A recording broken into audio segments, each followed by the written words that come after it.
Yes, kanonye mbifurize igitondo cyiza, igitondo cy'umugisha, kuri tuma amasaha mu gitondo, igitondo cy'umugisha, kuri tuma amasaha nimugoroba, biraza guterwa n'ukuntu ingengabihe yawe ihagaze. Hano mu Rwanda turi mu gitondo cyo ku itariki 16 z'ukwa gatatu 2025, birumvikana ni amakuru tuba tugarutsemo arebana n'umutekano, politike na diplomasi. Turagarutse rero kugira ngo tubabwire amwe mu makuru adasanzwe by'umwihariko muri ano masaha y'igitondo akomeje kugenda aturuka mu gihugu cy'u Burundi. Turaza gusimbukira ahitwa Cibitoke tubabwire yuko rwose muri iri joro ryakeye hari abasirikare bavuyeyo berekera benshi ku mupaka wa Uvira ndetse n'igihugu cya Repubulika Iharanira Demokarasi ya Kongo. Turaza gusimbukira by'umwihariko Igitega tubabwire ko umwiryane ukomeje guca ibintu hagati y'ubutegetsi bw'ishyaka rya CNDD-FDD, ubwo ndavuga ba General Neva ndetse na ba Prime Niyongabo ndetse na bamwe mu bayobozi bakomeye bashyigikiye uwitwa Agathon Rwasa. Ivumbi ryatumutse mu gihugu cy'u Burundi ntiwareba, turaje tubikomozeho, inama nyinshi zikomeje gukorwa, ibintu byakomeye.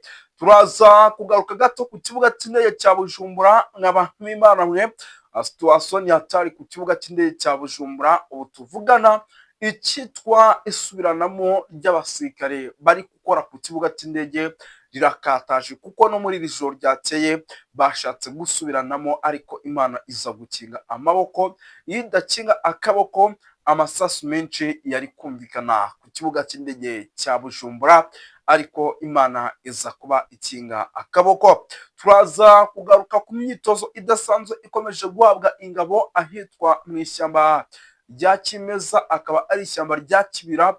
Turaza kugaruka by'umwihariko mu bice bigiye bitandukanye, tugere tubapudetinga tubabwira uko situation ihagaze. Muraza kunyemerera dukomoze ku nkuru idasanzwe yemeza ko intwaro nyinshi cyane noneho zakomeje kugenda ziva muri South Africa. Izi ntwaro zirimo zirahabwa imbonakure ndetse zimwe muri zo zirimo isebereye, bagahabwa amasomo aremereye cyane yo kuzigishwa kugira ngo barinde imipaka cyangwa se barinde imbibi bahana n'ibindi bihugu, kugira ngo zirindwe neza nk'uko itegeko ryatanzwe n'uwitwa Prime Niyongabo rikomeje kugendana n'ubu rigitangwa kugira ngo ibintu bigende neza.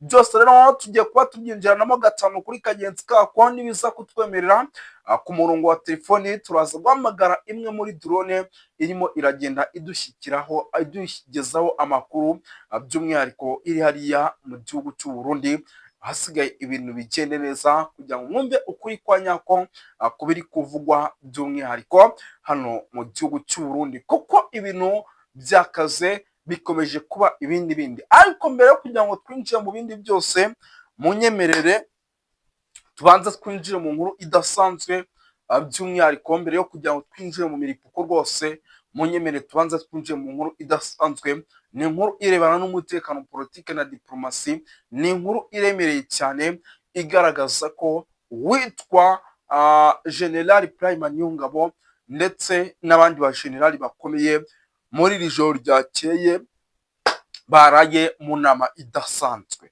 Ikaba ari inama iremereye cyane yitabiriwe n'abayobozi bagiye batandukanye, ndetse iyi nama ikaza gusiga uwitwa General Prime Niyongabo ngo arakaye bikomeye, dore yuko rwose yaje guhita atanga itegeko ryo gukomeza kongera abasirikare ku mupaka. Ubona ko rero ibintu bikomeje kugenda bihindura isura ku butaka bw'u Burundi. Ni inama yitabiriwe n'abakoloneli, ni inama yitabiriwe n'abamajoro, ni inama yitabiriwe n'abajenerali barenze umwe, ni inama yitabiriwe n'abayobozi bagiye batandukanye bo mu rwego rwo hejuru, ndetse iyi nama ikaba ari inama yabaye mu masaha y'ijoro, ku isaha y'isaa 5 nibwo yari itangiye n'iminota igera kuri 30. Urumva twasatiraga hafi saa 6. Iyi nama rero ibyigiwemo nuko ibintu bikomeza kugenda byongera umuvuduko, by'umwihariko birimo ikikango cyinshi cy'uko Uburundi bushobora guterwa.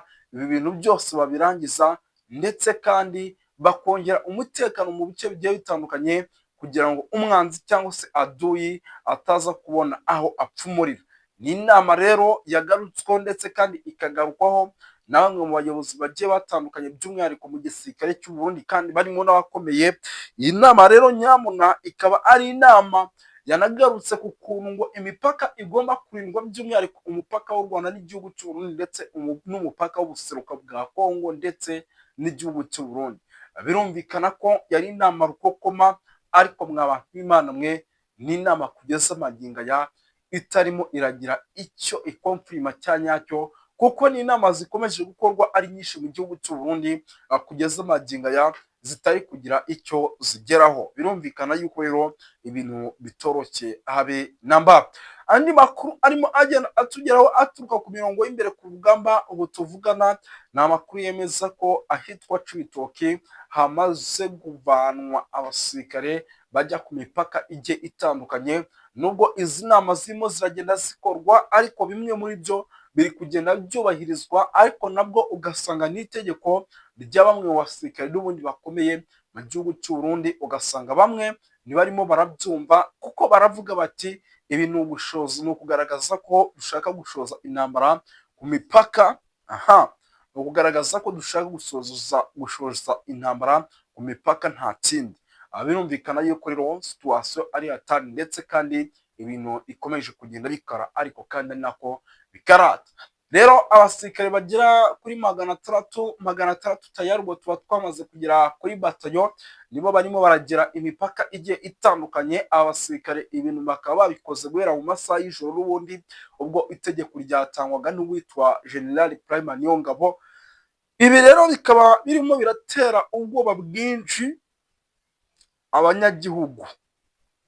Ibi birimo biratera ubwoba bwinshi abanyagihugu, kuko baravuga bati igihugu cyacu cy'u Burundi kirimo kiritegura intambara tutazi, akaba ari intambara ishobora kudushyira mu kaga gakomeye cyane. Birumvikana yuko rero ibintu bitoroshye habe, ndetse kandi situwasiyo ari hatari muri iki gihugu cy'u Burundi.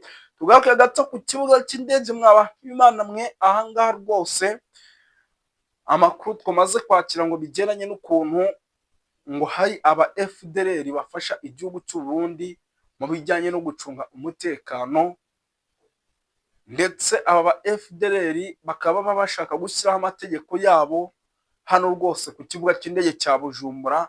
Twamaze kuba twakira amakuru y'uko hari ikibazo gikomeye. Ikibazo gihari rero nta kindi, ni ukuba rwose ngo barimo baragira gutya ngo mu masaha y'ijoro ngo bagashaka gusubiranamo, kuko bamwe byaba izi mbonerakure ngira ngo duhora tubibabwira, ndetse n'aba Barundi ndetse b'abasoda ndetse n'aba FDLR, nta n'umwe ufata undi nk'umunyakuri. Usanga nyine umwe avuga ati kanaka yaje kuturya, undi ati kanaka yaje kuturya. Ibyo byose rero ugasanga ni ikibazo gikomeye cyane mu gihugu cy'u Burundi, ndetse impande zombi zihora zishotorana mu buryo navuga ko budasanzwe. Ubwo rero mw'abantu b'Imana mwe, hari kujya kubaho gusuranamo, ariko Imana igakinga akaboko, by'umwihariko imirwano ikagira gutya igahagarara. Ubwo rero isa n'isa mw'abantu b'Imana mwe, muri bwumve imiripuko hano ku kibuga cy'indege ku isa iyo ari yo yose, kuko biri gukunda kuba mu masaha y'ijoro. Birashoboka kuza kuba ari ingabo z'Abarundi zisubiranyemo na FDLR, birashoboka kuza kuba ari Red Tabara, ariko twebwe nk'abanyamakuru ibintu tuba turimo tugera tubibakurikirana kugira ngo tubazane amakuru y'ukuri ku bikomeje kugenda biba mu gihugu cy'u Burundi. Inama rukokoma, inama karumbura, inama karabutaka zirimo ziraba ngo zijye ku kijyanye n'umutekano muke ukomeje kubarizwa muri iki gihugu, ariko reka da, nta kintu na kimwe kirimo kirumvikana hano mu gihugu cy'u Burundi.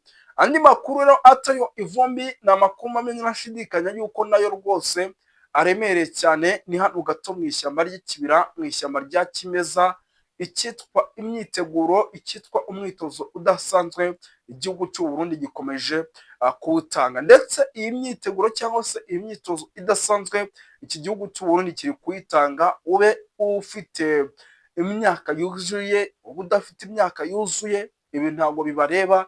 Barimo baratanga imyitozo ishobora gufasha ingabo mu gihe igihugu cyaba gihuye n'ibibazo bikomeye birimo kwatakwa. Ese mw'abantu b'Imana mwe, ibi bintu biraza kugenda bite mu gihe igihugu cy'u Burundi kiraza gukomeza gutanga imyitozo ku mbonyakure, ndetse nyamara amakuru avuga yuko n'abagiye hirya no hino batagaruka, hagaruka mayiti cyangwa se imirambo. Ngira ngo mwarabibonye ku munsi w'ejo uwitwa Majoro Claude ibyo yavuze. Abantu b'Imana, narababwiye nti yabarizwaga muri batayo ya 10 yoherejwe mu gihugu cy'abaturanyi hirya hariya aho bafasha Abarundi. Ngira ngo murahazi mwese, mwita Majoro Claude, ngira ngo mwumvishe ibyo yavuze.